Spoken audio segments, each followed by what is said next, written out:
Hello, my dear viewers. This amazing story will be very instructive for you. It is very interesting and beautiful. I wish you enjoy watching it. Janet was marrying for love. At least she thought so. Janet was married to her boss, who was 12 years older.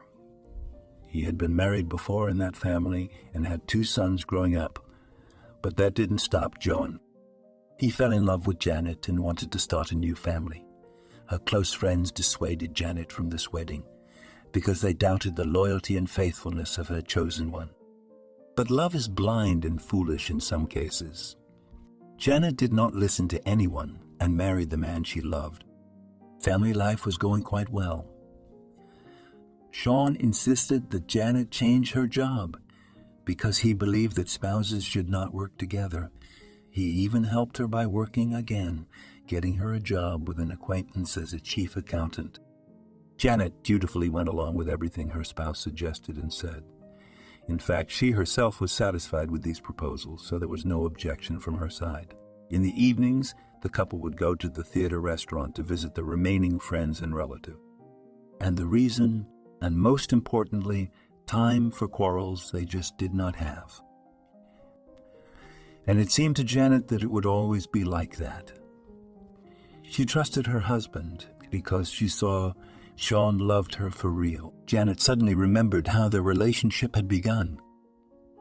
Janet needed to coordinate the annual report.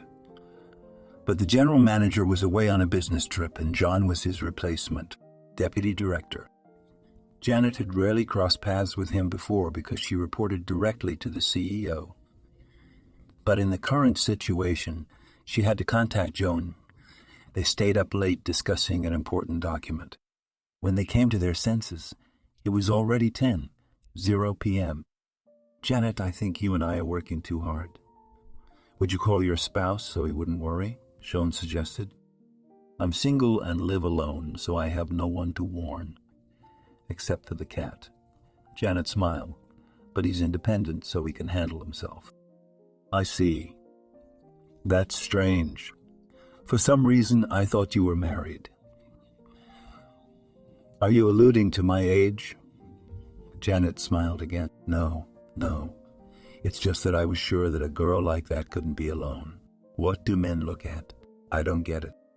Well, apparently it's the wrong place. Or they're just busy with other women. Yeah, Jhon said enigmatically. Since you and I happen to have earned it, I suggest we stop by and have dinner together. I don't mind. I'm very hungry. At the time, she didn't know how this dinner would end. Jhon was an attractive and charming man, but she did not know him well and had never considered him as a potential partner. But this dinner changed her whole life. They arrived at a cozy little restaurant. Jhon complimented Janet the whole evening, made jokes, told all kinds of interesting, funny stories from his life. And he opened himself up in a different way. Janet realized that she had fallen in love all at once and seriously. It was strange and surprising to her. It had never happened to her before. Janet was an experienced woman in her 29 years. She had been in long-term relationships, and she approached her choice of mate with a cool head. But here it just hit her. After dinner, Jhon drove Janet home. They said a friendly goodbye, and he drove away. Janet went up to the apartment, sat down on the sofa in the hallway, and sat for a long time, looking somewhere in the distance. What's wrong with me? Why am I so attracted to Jhon? We've been working together for a few years. We've been to parties, but I wasn't attracted to him before. What had happened? Janet pondered. But there were no answers. At night, she hardly slept. Feelings had gripped her, and there was no time for sleep. She remembered his face, his gentle hands casually touching her arm, his deep and intelligent gaze, his charming smile. When Janet arrived at work, she found a bouquet of flowers on her desk. She smiled, so he liked me too. She had no doubt from whom. Flowers from other suitors at this point just weren't there. At this point, Janet wasn't thinking about the fact that Jhon was married. But she did know that he had children. That building happiness on another woman's unhappiness is bad and fraught with consequences. She just fell in love. She just fell in love. Janet struggled to work through the rest of the day. She was very sleepy, and tomorrow was the New Year's Eve party, and she still had to stop and buy a dress. But everything changed at one moment. There was a knock at the door, and Jhon came in. The dream was gone. Janet could now move mountains. Good afternoon, Janet. Everything is all right. Are you all right too? Thank you. I wanted to ask you, will you be at the party tomorrow? Yes, I will. She became chief accountant only 6 months ago, but she knew for a fact that the heads of all departments were required to be at all company events. Very well. See you tomorrow then. Jhon smiled and left the office. I wish he hadn't come in. After he left, Janet paced around the office like a caged tiger. She felt as if she were suffocating from the rush of emotion. What on earth is this? I had never experienced this before. Janet was angry. And again a sleepless night. Circles under my eyes and 2 cups of coffee. I didn't last this long in the morning, she thought. Something had to be done about it. She called her friend Judy and told her how she was affecting. What's the problem? You need to sleep with him, and you'll be disappointed in him after that. I think that would work, knowing you. Judy, are you out of your mind? What do you mean, sleep with him? He's married. So what? It's not like I'm asking you to marry him. Judy had always been known for her freedom of manners, and this was a mere trifle to her. But Janet was not accustomed to doing so, and considered such behavior unacceptable. Although she wanted intimacy with Jhon terribly badly. At the party, Janet decided to go all out with a new dress. Fancy makeup, hair, and manicure.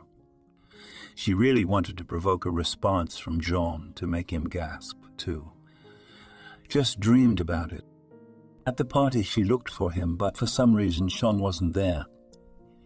It was customary to bring a spouse to the party. That was her greatest fear. If he came with his wife, she would not be able to talk to him. The evening slowly drifted into a merrymaking stage, when hardly anyone was at the table anymore. Some are dancing, some are just chatting. Congratulations were given.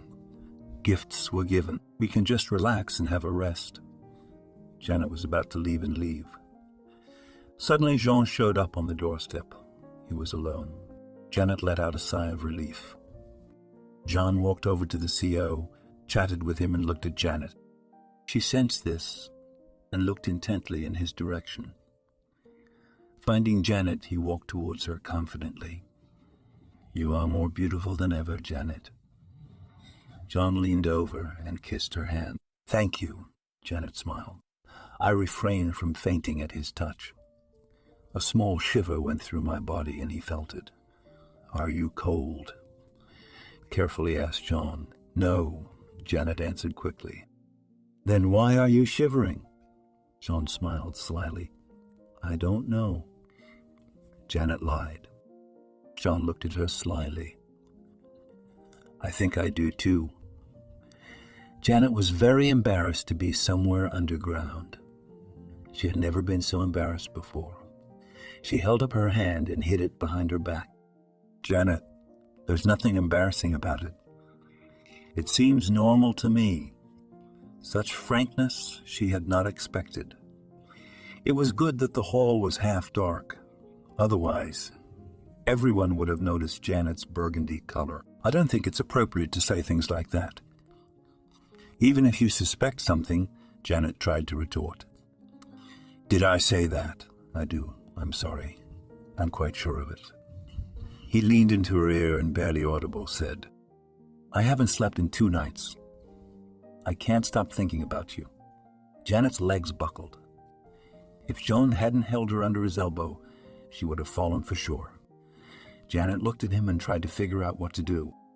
And now it would all depend on Janet's answer. And she answered briefly and unequivocally, Let's go to my place.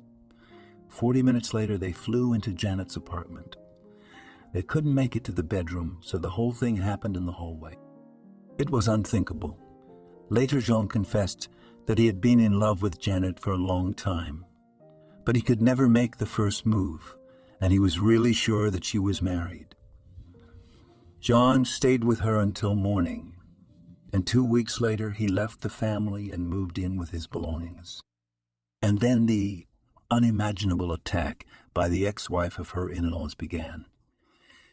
It was as if absolutely everyone was concerned about their personal lives.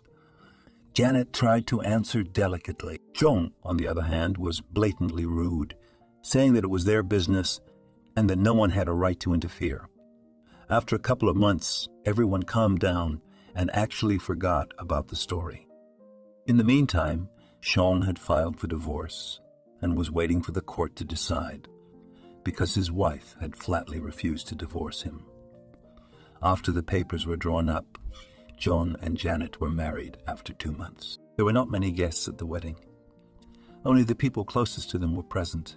Jhon's friends took the side of his ex-wife Rory and refused to come to the party. The bride's friends did not want to be there either because they thought that what Janet had done was undignified and had ruined someone else's family. Even Judy, who thought that sleeping with Jhon was a good idea, dissuaded her friend from getting married. You are sure that this is your man? What if he gets a new love after a while? You know that, Judy. We love each other. Why doesn't anyone believe that? Probably because it seems strange. It's also hasty and sudden. Why sudden? How long do we have to wait? A year or 2 or 10 years? We're adults and we want to live together. There's nothing stopping us. Yeah, some people are too old to do that. And 2 kids is not an obstacle. You know, I can sleep with whoever I want, but taking my husband out of the family with kids is not nice, to say the least. But Janet wouldn't listen to her friend. She was sure she was doing the right thing. And after all, you have to fight for your love. He was unlucky with his first wife. She didn't understand him and was always throwing tantrums. It was her own fault he left. Good wives don't make their husbands leave them, Janet was sure. And now they live together. They are family. Time flew by like one day. Passion subsided slightly, and now they had intimacy. Not every day. Going out and visiting places of culture was also less frequent. Jhon was working hard and tired. Janet was also tired at her new job. Life slowly turned from passionate to ordinary family life, and often in the evenings they just watched TV or each did his own thing. 3 years passed. During that time, Janet had risen to the position of Chief Financial Officer. Jhon was still the Deputy Director. The only thing was that she couldn't get pregnant. A trip to the doctor ended with the advice to go on vacation with her husband and rest properly. Janet had been missing that for 2 years. Janet had talked about going on vacation more than once, but Jhon kept referring to the backlog of work. Janet herself knew that her husband had problems. The CEO had been very ill for the past 6 months, and Jhon had been filling in for him the whole time. But then word came that he was coming back on Monday, and it would be possible to take a couple of weeks off. I heard the general was going out to work. So, without looking at his wife, Jhon asked, I just thought maybe you could take a couple weeks off and we could go to the seaside. I'm very tired, and the doctor says I need a rest and a change of scenery. You know how much I want a baby. Janet, I understand. But I don't think we have time for children yet. Are you kidding me? I'm 33 soon. When am I due? Janet was getting angry. This subject was very painful for her, and Jhon kept putting it off. Of course you have children. You don't have to worry about heirs. What about me? Don't start. I want us to have a baby too. I just don't have time for that right now. And when will it be, can you tell? Well, maybe in a year or 2, Jhon answered evasively. I see. Can you guarantee me that I can get pregnant at the time you mentioned? We haven't been able to for 3 years." Janet left the kitchen. She was annoyed by all this talk about nothing, and the constant putting off having a baby until later. And the frustrating thing was that there was nothing she could do about it.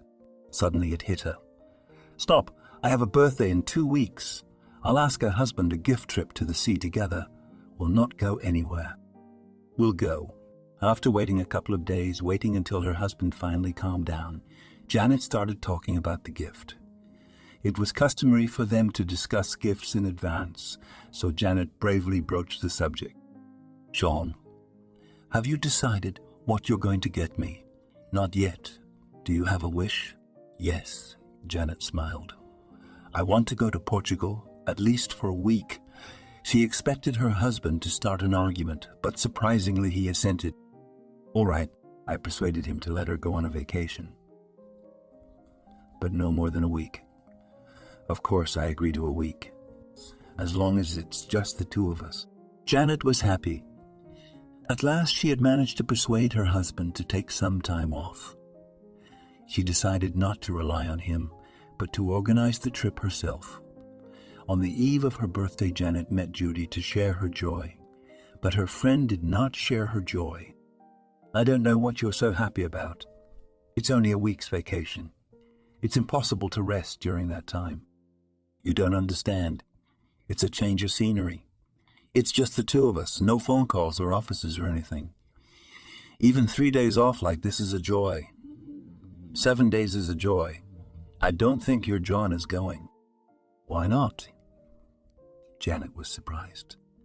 "He promised me. I don't know. I just think so. And anyway, I think he's got someone else." Reluctantly, Judy said. "Why are you making up shit about my husband? What has he ever done to you? He loves me, I know he does. And all your suspicions are nonsense." She's mad at her friend Janet. "You should be writing books." "Okay, don't be offended. Maybe I'm wrong, right?" "See you tomorrow," I muttered to Janet and got up from the table. "I hope you won't spoil my mood with your nonsense tomorrow." The next day, Janet received guests and gifts. She put an envelope with travel vouchers in her husband's jacket pocket in advance and waited to receive them. Gifts were many and very different, but the cherished gift was with her beloved spouse. Jhon gave the gift with the words, "My dear, I want you always to be young, beautiful, healthy, and happy. And for all this, it seems to me you urgently need a quality vacation in the company of an interesting man." "I hope you have such a specimen in mind," Jhon joked and handed his wife an envelope. "Of course I do. I am married to one." Janet smiled, and the guests laughed. When the guests had dispersed, Jhon came up to his wife, put his arm around her shoulders, and asked, "Are you happy with tonight?" "Yes, it was very good." "Why do you ask?" "I want to know if anyone upset you." "No, I'm as fine as I've ever been. You know, I have a good feeling about this trip." "You do? I feel like we're going to make it, and the three of us are going to come back." Janet turned and kissed her spouse. But Jhon didn't say anything back. Janet could hardly wait for departure day. She had fit everything in at work, warned her not to be disturbed, only in case of some kind of emergency. But they hardly ever have those at work. And with a clear conscience, she went home to pack her bags. Around 8:00 p.m., she dialed Jhon, but he didn't answer. It was strange. We had agreed to leave work early so that she could get a good night's sleep before leaving. Janet thought to herself and sent her husband voicemails reminding him of their agreement. It was about 11 when Jhon got home. He never called Janet back and just came home. He had obviously been drinking somewhere. "Jhon, where have you been?" I didn't know what to think anymore. Janet ran up to him, but when she heard the smell, she stopped. "I don't know what you've been drinking." "Janet, we have an emergency," Jhon said with difficulty in pronouncing the words. Only now did Janet realize that he hadn't just been drinking. He could hardly stand on his feet. What was Janet afraid of? "I will not be able to fly with you tomorrow." You fly alone. Her husband's words sounded strange, like a verdict. Janet flinched at the words. She felt very hurt and cried. It wasn't fair. We made an agreement. I don't want to go alone. Can I make a deal? Jhon got angry. You fly tomorrow, and I'll come to you in 2 days. We have a very serious business deal. There is no way I can be absent. I've already extended our trip by 3 days. So by the time I get there, you'll be rested and bored. Janet sighed with relief. You could have said that right away. It's an emergency. Well, I'm sorry. I thought I'd have time to finish, smiled Jhon. Early in the morning, Janet left for the airport while her spouse was still asleep. She didn't wake him up. She just kissed him on the cheek and left, sitting in the plane seat. And looking out the porthole, Janet dreamed of finally getting a good night's sleep. She rarely got a full night's sleep lately. She did not notice how she dreamed and fell asleep. Janet woke up to someone shaking her shoulder. There's nothing wrong with you. She heard a voice she didn't know. Yes. What happened? Janet was frightened and looked at the speaker. A woman in her 50s was sitting next to her. She woke Janet up. Were you sleeping so restlessly? I thought you were sick. Oh, I'm sorry, I didn't mean to wake you or frighten you. I had the strangest dream. It happens, the woman said thoughtfully and turned away. It was a strange dream. Why wake me up so you can defiantly ignore me? Janet was annoyed but did not say anything aloud. The plane landed successfully in Lisbon, and Janet stepped confidently onto the stairs, breathing in the unfamiliar air. She had dreamed of Portugal, and practically since childhood, the country attracted her with its history and uniqueness. Janet chose Lisbon for her vacation because here she could not only lie on the beach, but also see many sights. A representative of the company met her at the airport and took her to the hotel where she had booked. Janet liked the room on the photo, but was much more impressed in reality. Happy Janet looked around and could not believe what was happening. Her dream of many years had come true. Janet entered the room, put the suitcase down, and fell on the huge bed. It was missing for the fullness of the experience. With regret, she thought. Having rested a little and taken a shower, Janet changed her clothes and decided to take a walk not far from the hotel. She did not know her way around and was afraid of getting lost. Janet walked leisurely and dreaming about the future, but did not notice that a little girl was riding a scooter and screaming at her. The girl flew straight at her feet and, of course, crashed into her. From the surprise, Janet lost her balance and fell down. The girl leaned over to Janet and, with tears in her eyes, began to ask for forgiveness. "Auntie, please forgive me. I didn't mean to run you over. I ran over hard. I couldn't stop in time." The little girl, about 6 years old, is fine. "Don't cry." Suddenly a man appeared near the girl. He apparently tried to catch up with the girl and stop her, but failed. The man repeated several times. "It's all right," Janet repeated in English. "Oh, you speak English," the man rejoiced. "Yes, that is not surprising. I am from the USA." Janet smiled and tried to get up. But suddenly she realized that she could not do it. "It seems that something is wrong." "Katja, I told you to look around." The man scolded the girl and helped Janet up. "Let me call a cab and take you to the hospital." "Oh, no. Thank you. Not in the hospital, especially not here. I think it'll be all right by morning. Don't scold your daughter. She really didn't hit me on purpose." "I understand, but it doesn't make your leg any better." The man smiled. "Well, yes," Janet smiled too. "Look, to make up for the accident in some way. Let me take you out to dinner. Do you mind?" "No. Besides, I'm alone for the time being," Janet said. The man was pleasant and charming. Janet saw nothing wrong with having dinner in pleasant company. He reminded her of someone, but she could not understand who. Having arranged to meet at the restaurant, Janet leisurely went to her room to rest and tidy herself up for dinner. She called her husband, but Jhon didn't answer. Janet recorded voicemails to him and told him how she got there. She didn't say anything about the girl's accident, so that Jhon wouldn't worry too much. Janet lay on the bed for a little while longer and began to get ready for dinner. She was a faithful wife, and about relations on the side did not even think. But to impress men she loved and knew how. When Janet entered the restaurant, she immediately felt the stares of men, and not just single men. Now all the women will hate me, she thought, and confidently, as far as possible with an injured leg, she proceeded to her table.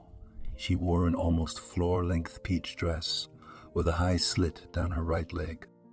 Her sandals had to be worn without heels, as she found it so difficult to go sloppy hair. Light makeup. Janet became irresistible. The man who had invited her to dinner was clearly smitten. Janet suddenly thought she didn't know his name and smiled at the thought. But the gentleman took her smile differently and became embarrassed. "You are so charming, enchanting," he decided to compliment her. "I am the envy of all the men here." "Stop it. The restaurant is full of beautiful women," Janet retorted. "There are no more beautiful and positive women. You're the only one. By the way, we never met. My name is Simon. I'm vacationing here with my daughter." "Nice to meet you, Simon. I'm Janet alone.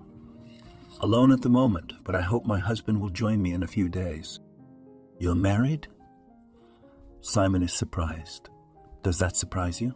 I wonder what your husband was thinking when he let a woman like that go alone." "He trusts me," Janet blushed. She was used to compliments, but Simon's words sounded somehow particularly pleasant and sincere. "Nevertheless, it is extremely rash of him. Come on. There are many like me. You're exaggerating." "No, I'm telling the truth. There are indeed many beautiful women, but, alas," he paused for a moment. "But you're special, like a magnet. It's hard not to look at you, as if there's magic in your eyes. Simon, let's change the subject. You've completely embarrassed me." Janet suggested it. "All right, it's a deal." "But you won't forbid me to look at you," Simon smiled. "Of course not. Look, we have to communicate somehow. It won't be very pleasant. If you talk to me and look away," Janet joked. "You also have a great sense of humor." "That's fantastic," Simon admired. "What do you do?" Janet decided to change the conversation. "I am a lawyer in family matters. Really, it is an interesting profession. I used to want to be a lawyer too, only as an investigator. But then I changed my mind. And you were right. It's not exactly a field for lovely ladies. And what did you end up doing? What's your profession?" My profession, economist, financial analyst. Worked as an accountant, but have already grown to become a financial director. So my area of focus is numbers and money." "And where is your daughter?" "With a nanny. There's a service here. I didn't think the little girl would be very interested in listening to adults talk. They talked about everything. Slowly they became like old, good friends. Janet felt such a kinship of souls for the first time.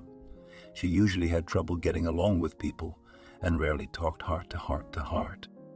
But Simon was especially easy and pleasant to talk to. "Let's go for a walk before going to bed. They say it is good for you," Simon suggested. "I would love to." They walked along the streets for about an hour before returning to the hotel. Janet said goodbye and went to her room. They agreed to have breakfast with the three of them. Janet lay on her bed and looked out the window, thinking about everything that had happened. A complete stranger seemed closer to her than her own husband. Why was that? Because I love Jhon. But we had never really communicated. He never really communicated. He never understood me as this total stranger man did. There was an unbridled passion between us. I guess we still do. But there was never this kind of togetherness. Janet thought in annoyance. She fell asleep in her thoughts. Janet was awakened by a phone call. Jhon decided to call before work because he would never do it again. "Hi, honey, how are you?" I am fine. Today is a very important, busy day ahead. So sorry to wake you up.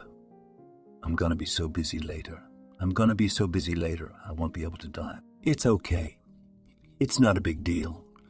It's time to wake up. Did you change your ticket for tomorrow? Yeah, sure. I leave it for 0. That's too early. I have to stop by the office first thing in the morning. I'm really looking forward to seeing you.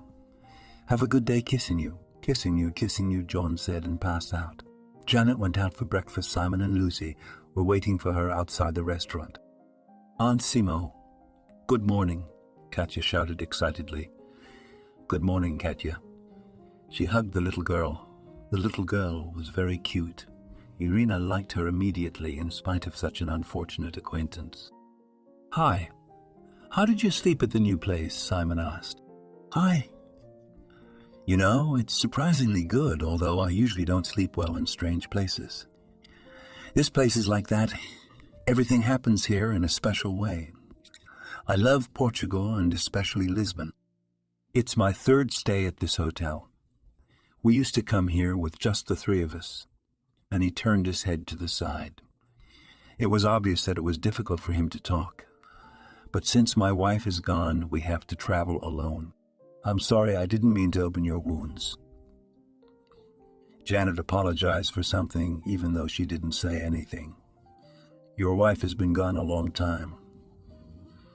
She was killed in an accident 2 years ago. I'm sorry for your loss.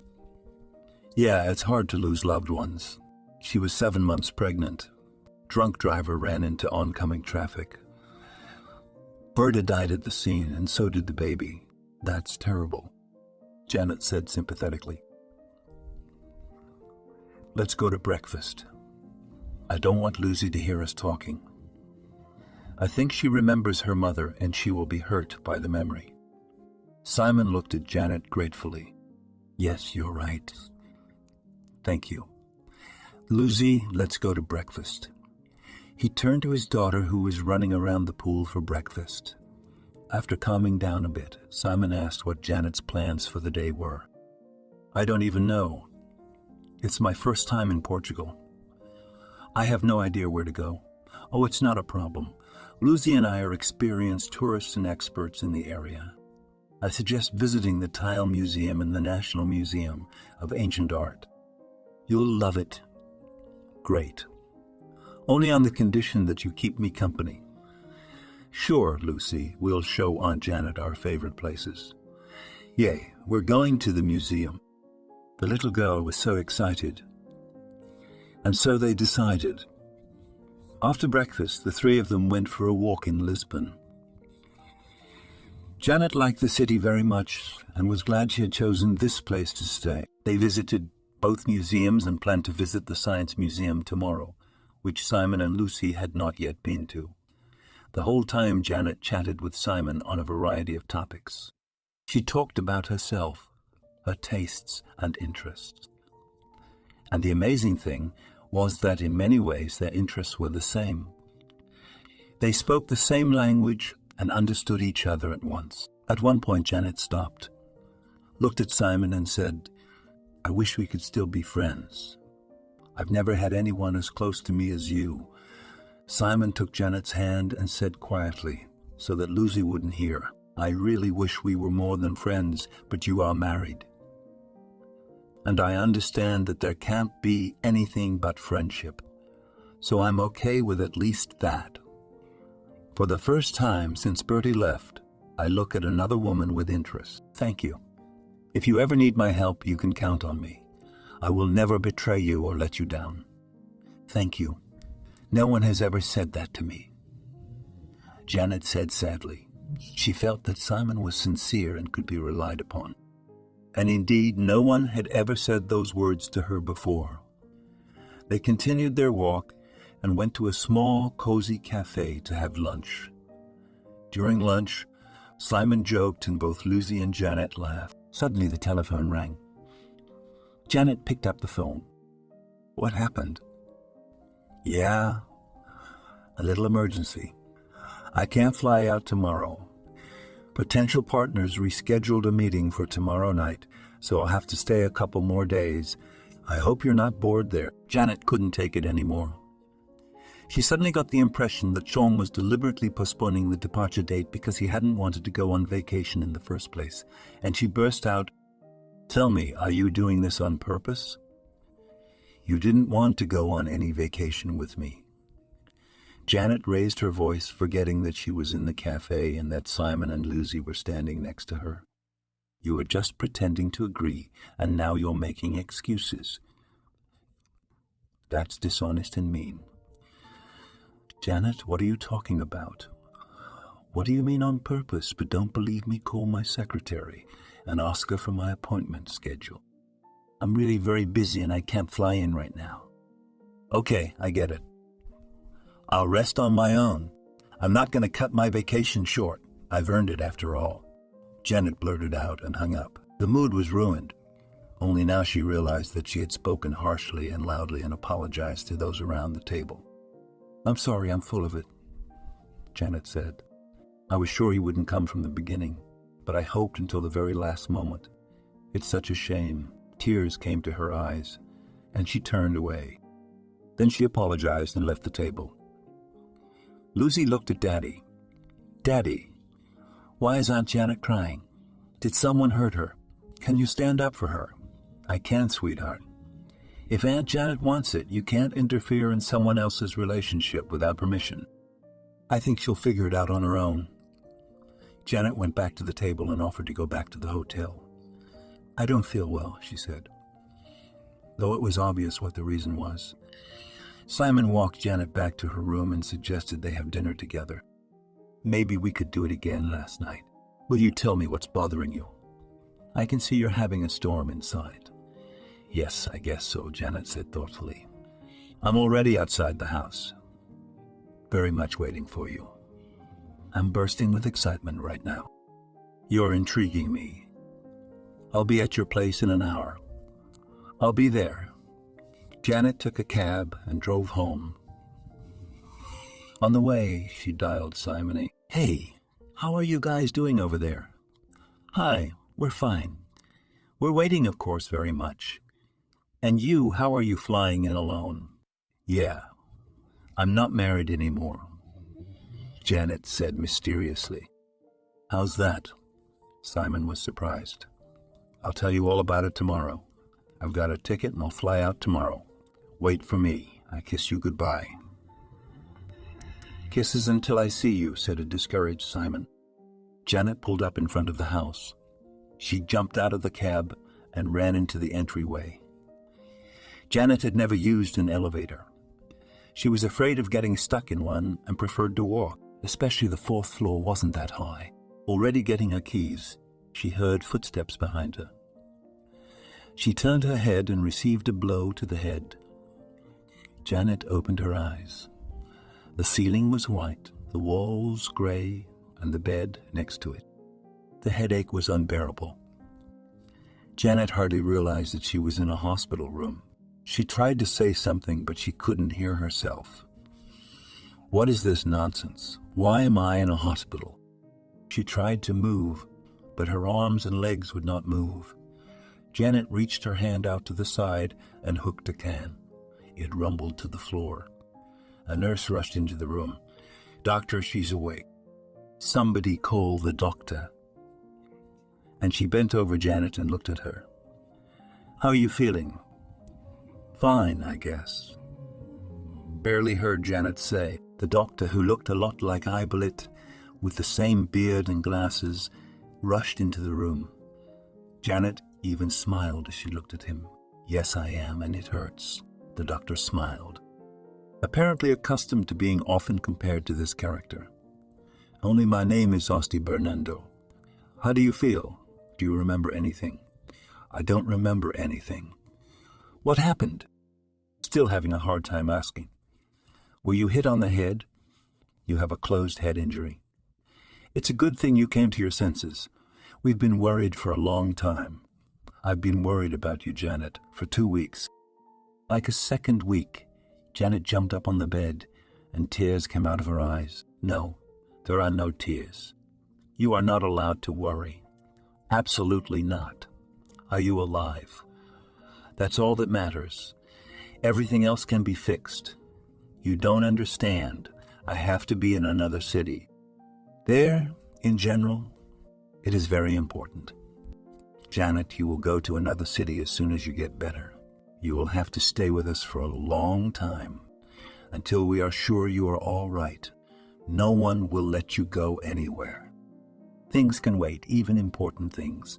Believe me. Janet closed her eyes, and the tears continued to flow down her cheeks. Anya turned to the nurse. Give her an injection of sedative. Let her still sleep. She was injected with some medicine. Janet fell into a deep sleep. She saw a large house in front of her. She was walking to it along the path, and the house was not approaching, but on the contrary, was moving away. She stopped and looked around. Everything around was completely alien and unfamiliar. Janet thought to herself. Suddenly she saw Lucy, the daughter of Simona, in the distance, and she went towards her. But Lucy, for some reason, stood still and did not move. Janet called out to her, but she didn't respond. She came very close and realized that it was not Lucy, but a big doll. Janet walked back down the path, trying to figure out what to do next. Where to go? There were no people around, and she couldn't ask anyone where she was. Then she saw Jhon in the clearing. He was sitting on a blanket talking to his first wife. She decided to go to them so they could help her find her way. But the closer she got to them, the blurrier their figures became. Suddenly Janet saw an elderly woman walking along the same path as she did. "Wait, woman!" Janet shouted the woman. Janet shouted the woman, turned around, and looked strangely in her direction. "Why are you shouting?" she asked. "Help me, please. I don't know where I am or how to get out of here. How can I help you if you don't understand? But you're going somewhere, so you know the way. So I go my way and you have to go yours. You and I are definitely not on our way. Where are you going? Home to my house. My husband and children are waiting for me there. Where should I go? You need to find yours." And she pointed somewhere in the direction. And only now Janet noticed that there were many other paths that diverged from the path she was taking. "How do you know where my path is?" Janet asked, childishly naive. "There are a lot of them. No one can help you. You must know and feel where you want to go. Look," she pointed to one of the paths. "If you take this one, you'll have a great career, but you'll be alone. And if you take this one, you'll go back to your husband, but you'll stay at the same professional level." "Wait," Janet impatiently interrupted her. "But it's not right for me. It's not the right option. So there are a lot of paths. Choose with your heart. It will tell you where to go. You have to know what you want. It's actually a lot easier than you think. And if I go the wrong way, if I make the wrong choice, I can go back and take another path. No, you can't have time to go back. There's no going back. And if you listen to your heart, you definitely won't go wrong. Believe me, I've been around a long time, and I know what I'm talking about. All right, I'll give it a try. Thank you." Janet turned to the woman and wanted to wish her a happy journey. But the woman was nowhere to be found. Strange woman. Where had she gone already? Okay, we have to choose. I don't know how Janet watched the paths and tried to hear her inner voice, but it was silent. There was no premonition. Okay, since no one wants to help me, I will think about what I really want. Janet began to think aloud, "I want." And suddenly she thought to herself, what does she really want? She used to dream of a good job and a decent wage, of her own apartment, then of a loving husband and children. She had a good job, interesting, well paid. She had an apartment. Her husband turned out to be a traitor. And now she doesn't want to think about him at all. There was only one point left unfulfilled, her children. She couldn't come close to that point yet. What if she wasn't going to be a good mother? Maybe God doesn't give her children because he knows she is a bad mother. But how would she know if she didn't try? Janet began to reason further. If I don't have this job, can I get a new one? Easily. But do I need a promotion if I'm going to be alone forever? No, I definitely don't. I want a loving, reliable man by my side. So I don't want that path. I've already broken up with my husband, and going back to him means I've stopped respecting myself. So this path doesn't work for me. Now for the hard part. There are 5 more kicks left, but I don't know anything about them. Janet sat down on the grass and stared into the distance. Nothing was in sight. To recap, I want a family and children. I really like Simon. I would like to try to build a relationship with him. He has a very nice, sweet daughter, and I would really like to build a relationship with her, be friends with her, and try to be her mom. I would like for things to work out between me and him. We would buy a big house, get a dog, and live there as a big, friendly family. Stop. My dreams don't include work at all. I don't even think about it. Why not? So family is a priority for me. Maybe I'm already at work. So Janet stood up and looked again at the paths. Tell me which of these paths leads to Simoy, Lucy, and Katusha. Janet stared at the paths, and at a certain moment it seemed to her that one of the paths changed its color, as if the grass around it became brighter and juicier. It settled. I'll take this one. And she walked confidently down the chosen path. Janet heard someone's voice and woke up. Damn, Judy, you woke me up at the most interesting part. I don't know where I'm going, and I'm glad to see you, smiled her friend. Hi, Sonia. Hi. I had the strangest dream. I just sorted everything out and made up my mind. And you called me and woke me up. Come on, it's just a dream. No, it's a strange dream. I'll tell you about it. And Janet recounted the entire dream to Judy. Her friend agreed that it was indeed an unusual dream. Janet, it's simple. You've made up your mind about what you want, and now you get out of the hospital and go towards your dream. I just don't understand who Simon and Lucy are. Why, Jhon is a traitor? Oh, I'll tell you everything. You don't know anything.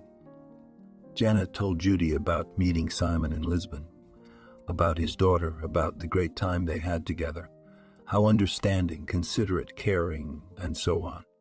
Judy looked intently at her friend and wondered, Janet, you seem to be in love. There is so much tenderness in your voice when you say his name. I've never seen you like that in my life. What's he like on the outside? He almost looks like a Hollywood actor. Judy even whistled, forgetting she was in the room. Wow, wow, what a handsome man. Very interesting to look at him. I've got some pictures in my phone of the tour. I'll be sure to show you him. So that's pretty clear. What did Jhon do? Why are you making him out to be a traitor? Janet went into great detail about her return home. Judy was cursing with the last words. I told you, he who betrays once will do it again. There are exceptions, of course, but your Jhon is too sweet. Nauseating. I'm sorry, of course. Yes, I know you were right, but I was so overwhelmed I couldn't think straight. No wonder. He seems to have a way with words. Judy, I wonder if Simon will be the same. I mean, he's handsome and very gallant. He's the kind of guy women just fall for. Stop it. If a man is decent, he knows how to fight back. And he's obviously decent. Since he didn't take you to bed, he didn't even try to kiss you. So don't get yourself all worked up. Okay, you got me? Janet smiled. 3 days later, the doctor allowed Janet to use the phone, and she immediately dialed Simona. But the number was disconnected. During that time, he had called her 20 times, sent her several dozen messages, and now he wasn't available himself. Janet texted him that she was in the hospital and couldn't tell him earlier. In the evening, she was visited by Jhon. The ex-husband came with a bouquet of flowers and a bag of fruit. Hi, he said simply. How are you feeling? Hello, thank you. It's better if you come to make up, Janet began.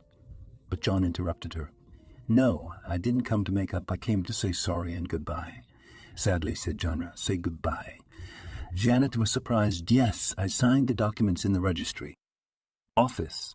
You have to go over and sign it, and that's it. Unexpected. And what's the reason for this attraction of generosity? Janet, I know who hit you on the head with his head down, said Jhon. Really?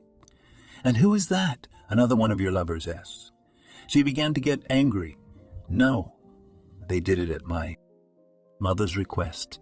But I'm not going to say that in court. Of course, if the police find it, let them prove it, but not with my help. He stopped talking and continued.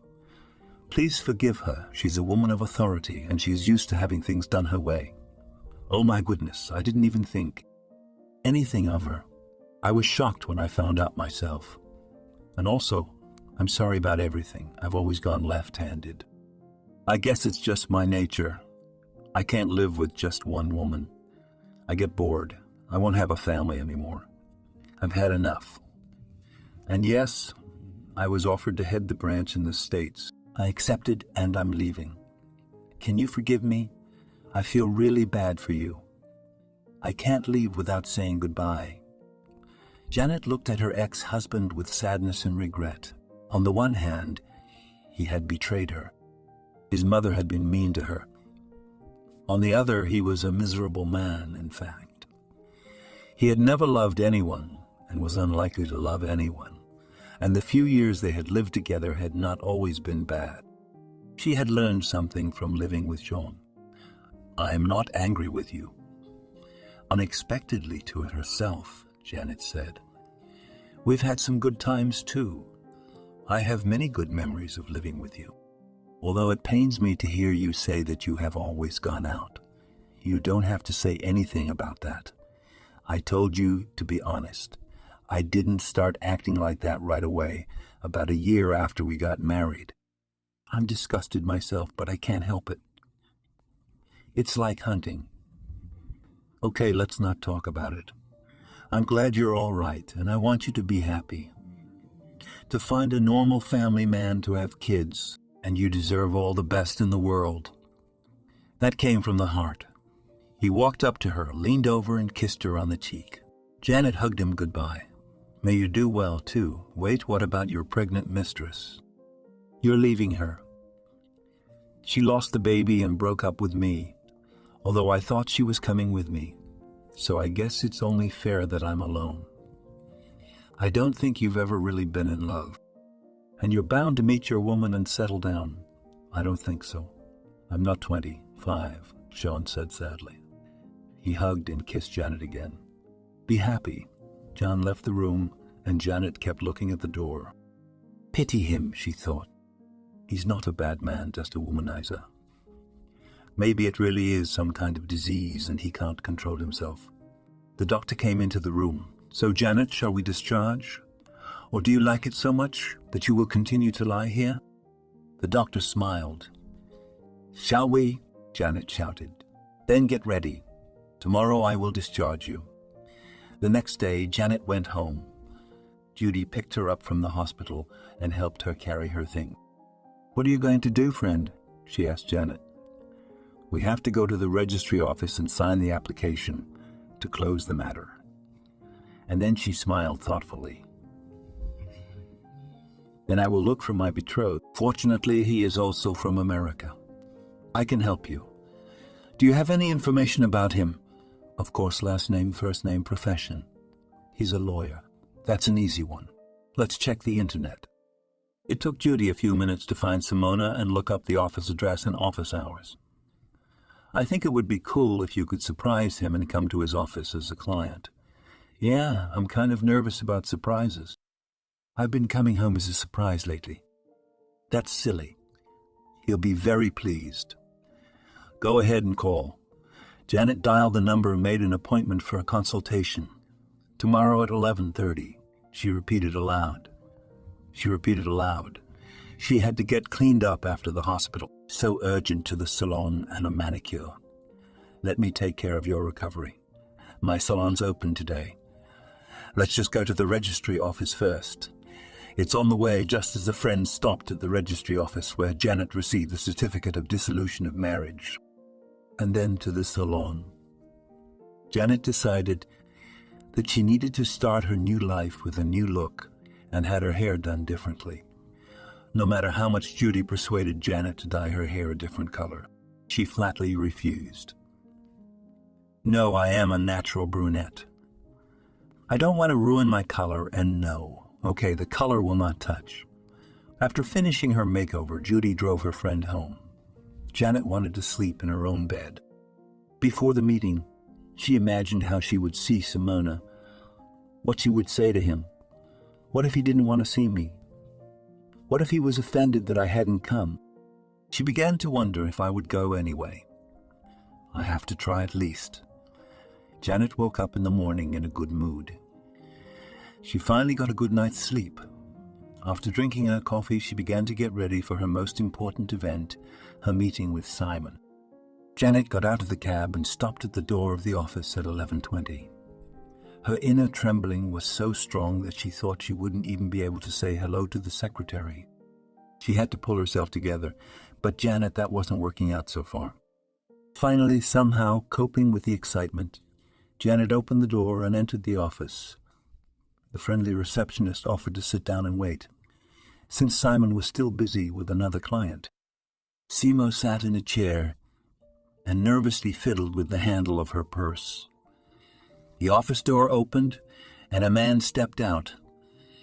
Janet waited for Simon himself to come out now to meet the next client. But the owner of the office simply told the secretary sternly on the intercom to let the next one come in. And the secretary politely pointed to the door and invited the guest to come into the office. Janet walked so slowly it seemed to her.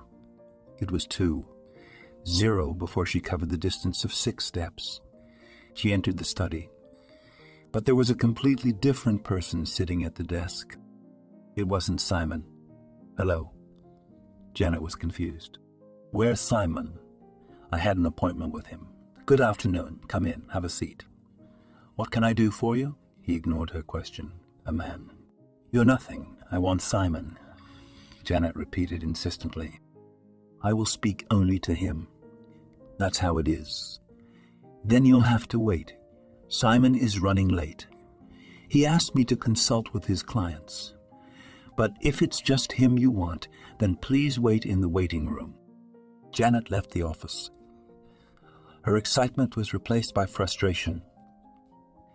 She wanted to see him so badly she had set herself up for a meeting. And then she got such an unpleasant surprise. The wait was long, about an hour. Janet had already drunk 2 cups of coffee and was about to drink a third. Suddenly the door opened and he walked in. How handsome was he after all? Janet thought, the man is a magnet. "Sim." "Hello." Janet got up and stepped towards him. Janet, the surprise was very strong and absolutely sincere. "Where are you from? I came to see you for a consultation. I even made an appointment with the secretary." "Will you see me? Of course, please come in." They entered the office, waited for Simona's colleague to come out, and Janet threw herself on his neck. "I missed you so much." But Simon pulled away from her. He reeked of coldness. Janet understood that he was probably offended and she needed to explain. "Simon, I'm going to tell you everything." Janet recounted everything to the smallest detail. How she came home and kicked her husband out and drove to the hospital. How she ended up in the hospital herself. "I was just discharged yesterday." "I can show you the certificate," she excused herself. Simon, who'd been sitting there, got up silently from the table and sat down next to Janet. "You don't need a certificate. I believe you. I just thought you were playing with me, or maybe you wanted to embarrass your husband by making him jealous. There's all sorts of things. I didn't go looking for you so I wouldn't hurt you. I really wanted to, though. We were waiting for you and Lucy. Sim, I also wanted to come to you more than anything else in the world. But circumstances turned against us." She lowered her head and took his hand. "I want us to be together. Let's give it a try." Simon looked into Janet's eyes so tenderly that she couldn't stand it and kissed him first. He replied, "Move in with us. It's not like we're kids. We could very well skip the candy bouquet period already and move on to the fun stuff. Simon smiled. And I can give you flowers and sweets every day anyway. I agree. I don't want to waste a minute. I want to be with you every free moment. 1 second. That same day, Janet moved her things over to Simonu's. Katusha was very happy about her move. 3 weeks later, they were married. Simon insisted that they formalize the relationship, and no one had any questions. The newlyweds and their daughter went on a wedding trip to Lisbon to the very hotel where they met. And on their return, 2 weeks later, it turned out that Janet was pregnant. 8 months later, the Besa family consisted of 5 people. Janet gave birth to twin boys. Are you happy? Simon asked his wife when she returned from the hospital. Yes. But I don't have a dog to be happy. As soon as the boys are 1 year old, we will definitely get a dog. It's a deal. Simon agreed and put his arm around his wife's shoulders.